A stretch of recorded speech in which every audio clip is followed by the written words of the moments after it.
Bom dia pessoal, me chamo Cristiano, sou fisioterapeuta, pós-graduado em terapia intensiva pelo Albert Einstein em São Paulo e hoje eu vim falar para vocês sobre ventilação mecânica invasiva. Os parâmetros iniciais da ventilação mecânica muitas das vezes te tira de um sufoco dentro de um plantão hospitalar. Quando você às vezes se depara dentro de um plantão hospitalar, quando o seu paciente vem desgringolando ali a parte ventilatória, né, e começa a entrar em fadiga da musculatura ventilatória e você precisa submeter esse paciente à ventilação mecânica, muitas das vezes você fica meio ali sem saber quais são os parâmetros iniciais para ventilar esse paciente. Obviamente que após os parâmetros iniciais você vai iniciar depois o refinamento da ventilação mecânica, dosando ali, calibrando aquele equipamento de acordo para cada indivíduo. Sendo que, muitas das vezes, você, para tirar esse paciente da insuficiência respiratória, você é o único plantonista ali e você precisa intervir de uma forma mecânica e precisa, pelo menos, iniciar essa ventilação, tirando esse paciente e toda a equipe de uma situação desconfortável. Os parâmetros iniciais, quando você inicia a ventilação mecânica, você introduz ali um tubo na traqueia desse paciente, aproximadamente ali 22 centímetros, você tem 4 motivos que esse paciente acaba complicando ali, morrendo ali na nossa cara, mediante uma intubação orotraqueal e ele acaba desgringolando após o procedimento. O primeiro é o tubo no esôfago. Muitas das vezes esse paciente, após uma intubação, ele não ventila, você observa um tórax mais parado, você observa um grau de dessaturação ainda nesse paciente e você vê que aquela ventilação não está de forma adequada. Então você ausculta esse paciente e você observa que essa ventilação está na região epigástrica e não na região pulmonar. O segundo é quando você tem um tubo seletivo. Na hora de introduzir esse tubo, o médico muitas das vezes ele introduz um pouquinho além do que deveria e esse tubo acaba seletivando para o lado, muitas das vezes de lado direito. Lado esquerdo, a região cardíaca não permite que esse tubo vá para o lado esquerdo. Então normalmente você introduz esse tubo além da carina e você vê que esse tubo está indo seletivando para um lado que é o lado direito. Esse procedimento, às vezes o paciente até segura um pouquinho a saturação, a SpO2 dele mantém ali nos níveis adequados, mas de repente ele começa a perder o volume pulmonar e perder ali saturação de oxigênio. Você vê que esse paciente está seletivo, é um paciente que introduziu um tubo além do necessário. O terceiro item é um paciente que você vai lá, bate na mão da equipe lá, o paciente não está entubado no esôfago, o tubo não está seletivo e de repente esse paciente começa a desgringolar no plantão ali, você olha, esse paciente está perdendo saturação, perdendo ventilação e você muitas das vezes não sabe o que é. Você ausculta esse paciente, o paciente está fazendo ali uma crise de broncoespasmo burral, fazendo um sibilo ali na sua cara ali, crise de broncoespasmo, e muitas das vezes você tem que fazer aerosol no próprio tubo para fazer um broncodilatador ali, fazer com que aquela ventilação percorra dentro da normalidade. E quarto e último, você observa que o tubo não está no esôfago, observa que o tubo não está seletivo, ausculta o paciente, não está sibilando, não está fazendo broncoespasmo e o paciente daqui a pouco começa a perder saturação. Podemos olhar a parte ventilatória, mas também nós temos que nos atentar à parte cardíaca. Esse paciente muitas das vezes está fazendo uma crise de hipotensão arterial, que às vezes é até normal, tá? Mas obviamente não em parâmetros ali de 7,4 de PA, né, 6,3 de PA, como eu já observei. Se você não tem sangue carregando oxigênio, obviamente você vai entrar num grau de dessaturação e acabar desgringolando ali aquele parâmetro ventilatório daquele paciente. E você muitas das vezes não sabe, e você começa a observar a parte ventilatória, está tudo dentro da regularidade ali, dentro do que você programou, e o paciente começa a perder saturação de oxigênio, mas porque ele tem uma pressão mais baixa.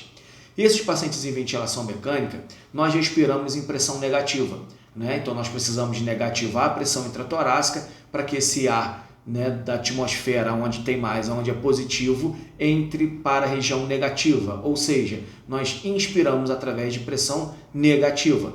Quando você acaba positivando essa pressão, né, chegando o índice ali de complacência pulmonar, que você alcança o máximo do teu volume inspiratório, você acaba positivando essa pressão dentro do tórax, dentro do pulmão e acaba gerando esse gradiente de pressão, essa alteração, modificando da onde tem mais agora para onde tem menos, que é o ar atmosférico. Então você acaba tirando esse ar que está aqui dentro de uma forma de uma elastância também pulmonar, levando esse ar para o atmosférico, né, de uma forma passiva, da onde tem mais para onde tem menos. Ou seja, você antes tirou da onde tinha mais e levou para onde tem menos. Agora, depois que esse pulmão alcançou um volume, você acaba tirando positivando da onde tem mais e levando para onde tem menos, que é o ar atmosférico. Na ventilação mecânica, você modifica essa fisiologia respiratória. Você passa a ventilar esse paciente sob pressão positiva. Se você acaba positivando essa pressão intratorácica, esse coração, a repercussão hemodinâmica também é grande. Porque quando esse coração começa a bombear esse sangue vai até a periferia e retorna em direção ao coração, ele encontra uma pressão positiva imposta pela ventilação mecânica. Quando ele encontra uma pressão positiva imposta pela ventilação mecânica, você entra menos sangue no coração. Entrando menos sangue, você diminui o débito cardíaco, teoricamente reduzindo também a pré-carga e a pós-carga. Se você entra menos sangue no coração, você bombeia menos sangue, manda menos sangue para a região corporal, para os tecidos, passa menos sangue nos rins, passando menos sangue nos rins, você acaba filtrando menos sangue você também reduz ali o débito urinário. Simples fato de você positivar a pressão mediante a ventilação mecânica. Ah, mas o paciente está com débito urinário baixo. Vai estar porque você reduziu ali, na realidade, o débito cardíaco, reduzindo a pré-carga, a pós-carga, passando menos sangue no rim, filtrando menos e automaticamente diminuindo o débito urinário também pela diminuição do débito cardíaco. Quais são os parâmetros iniciais da ventilação mecânica? Quando você liga esse ventilador mecânico e você introduz um tubo nesse paciente, primeira coisa que você tem que saber se você vai ventilar esse paciente a volume ou a pressão. Normalmente, quando você ventila a volume, você está querendo garantir um volume corrente, mas você perde a pressão, né, de pico, que a pressão de pico, muitas das vezes você tem aí em literatura mantendo uma pressão de pico para poder manter, não ocorrer a apecília ali, que é a lesão induzida pela ventilação mecânica, uma pressão de pico ali dentro ali de 30 a 40 de pressão. Sendo que há controvérsias.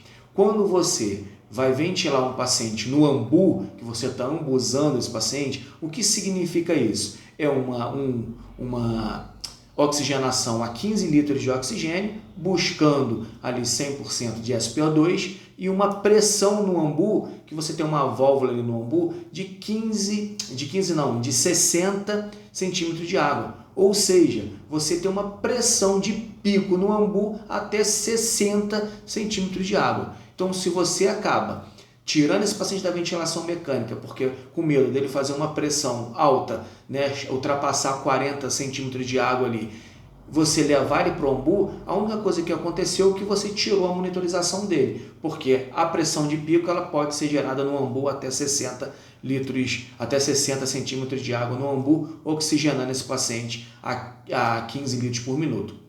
Mas aí eu vou tentar garantir a pressão agora, só que eu não vou garantir o volume. Se eu garantir a pressão, eu vou tentar ventilar esse paciente a PCV, que é ventilar esse paciente a pressão, porém eu não vou garantir um volume corrente. Esse volume corrente, eu vou ter que ter um outro ajuste chamado pressão controlada, que essa pressão controlada, quando você inicia a ventilação, normalmente ele te dá uma pressão controlada ali em torno de 15 centímetros de água. Você tem que manter e tentar reduzir aquela pressão controlada de 15 para 12, para 11, buscando ali um volume corrente dentro do calculado lá no início. Se você calculou, né, fez aquela regrinha do volume corrente entre a altura desse paciente e sexo masculino e feminino, você acabou alcançando um volume corrente adequado para esse paciente.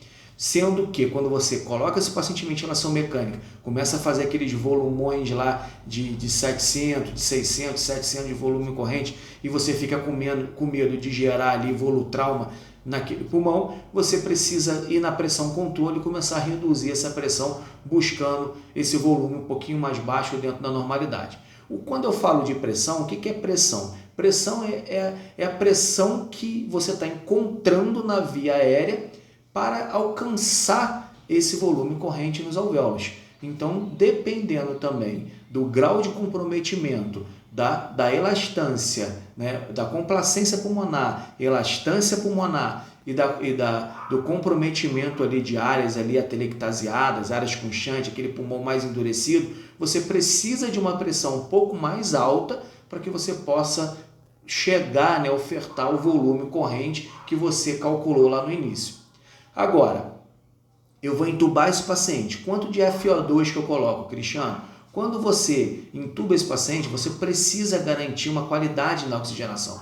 Coloca 100% de FO2. O que é FO2? Fração inspirada de oxigênio. Preciso colocar lá 100% de FO2. Depois que eu conseguir ventilar, estabilizar meu paciente, eu vou precisar fazer o quê? Ir reduzindo essa FO2 a menor FO2 possível para a melhor SPO2 possível. Ou seja, eu tenho que diminuir a concentração ofertada de oxigênio para manter uma melhor SPO2 possível dentro da normalidade, porque senão eu posso ocasionar atelectasia por absorção de oxigênio. Então, ao invés de eu estar melhorando esse pulmão, eu estou até prejudicando, causando ali uma lesão pulmonar induzida pela ventilação mecânica, e até mesmo intoxicando esse paciente por oxigênio. Então, resumindo, eu preciso de uma FO2 de 100% inicial, porém, eu preciso ir reduzindo essa FO2 o quanto antes para uma melhor SPO2 possível. Então, eu reduzo essa FO2 e tento manter esse meu paciente ali de 92 a 96 de saturação periférica de oxigênio. Qual é o outro índice ali que eu preciso calcular? Frequência respiratória. A frequência respiratória ela varia de 12 a 20 de frequência respiratória. Normalmente eu boto ali na meiuca, boto ali 16 de frequência respiratória para que eu possa manter essa ventilação adequada. Obviamente, existem as controvérsias. Existem os pacientes DPO-cíticos, existem os pacientes com pulmão que precisa você fazer com áreas aeradas ali, né? O próprio DPOC retendo CO2 ou não. Nem todo paciente DPOC ele retém CO2. Todas as vezes você confunde, pega um paciente DPO-cítico, acha que um paciente é retentor e o paciente não é retentor. Ele retém o que então, Cristiano? Ar. Ele tem áreas aeradas pulmonares, não necessariamente ele precisa reter CO2. Se ele retém CO2, eu preciso lavar esse CO2, normalmente eu uso frequências respiratórias um pouquinho mais altas.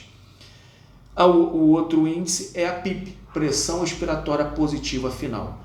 Fisiologicamente falando, tá? Que é até errado isso, não existe uma PIP fisiológica, mas nós, teoricamente, através de literatura, fisiologicamente falando, nós respiramos com uma PIP ali de 5. O que é PIP? Pressão expiratória positiva final. É o que sobra dentro desse pulmão. Então, esse pulmão ele tem uma complacência e ele tem uma elastância. Ele não colaba, ele não fecha, porque ele sobra um volume dentro desses alvéolos. Esse volume nós chamamos de PIP, pressão expiratória positiva final. É o que sobra dentro daqueles alvéolos. E, normalmente, quando você inicia uma ventilação, em torno ali de 5 centímetros de água é uma boa opção para uma PIP, tá? Sendo que também existe os pacientes com pulmões um pouquinho mais endurecidos, pulmões que você precisa recrutar uma PIP, que você vai usar PIP mais altas ali para você poder conseguir recrutar áreas alveolares pulmonares. Porém, nós temos que ter dois cuidados com a ventilação mecânica essencial.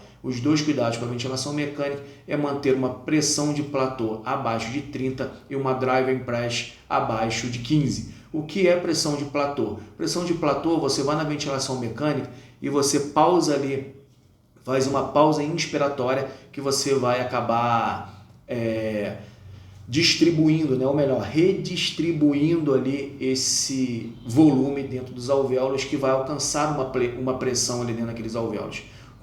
De uma forma homogênea. Quando você alcançar essa pressão de uma forma homogênea dentro dos alvéolos, nós temos uma pressão que chamamos de pressão de platô, que para você ter um volume, uma ventilação mecânica protetora e não gerar PSILE, que é a lesão induzida pela ventilação mecânica, você precisa manter ali uma pressão de platô abaixo de 30, tá? E quando você tem o que é driving pressure? A driving pressure, na realidade, é a pressão de platô, que você agora já descobriu, menos a PIP que você ofertou para aquele paciente. Pressão de platô menos a PIP é um delta de pressão que nós chamamos de driving pressure, que é a quantidade de ar, né, que entra e sai nesses alvéolos não gerando ali movimentos repetitivos de forma desordenada, gerando ali lesões alveolares, tá? Então nós temos uma driving press, que é uma pressão de platô menos a PIP, o que sobra dentro desses alvéolos,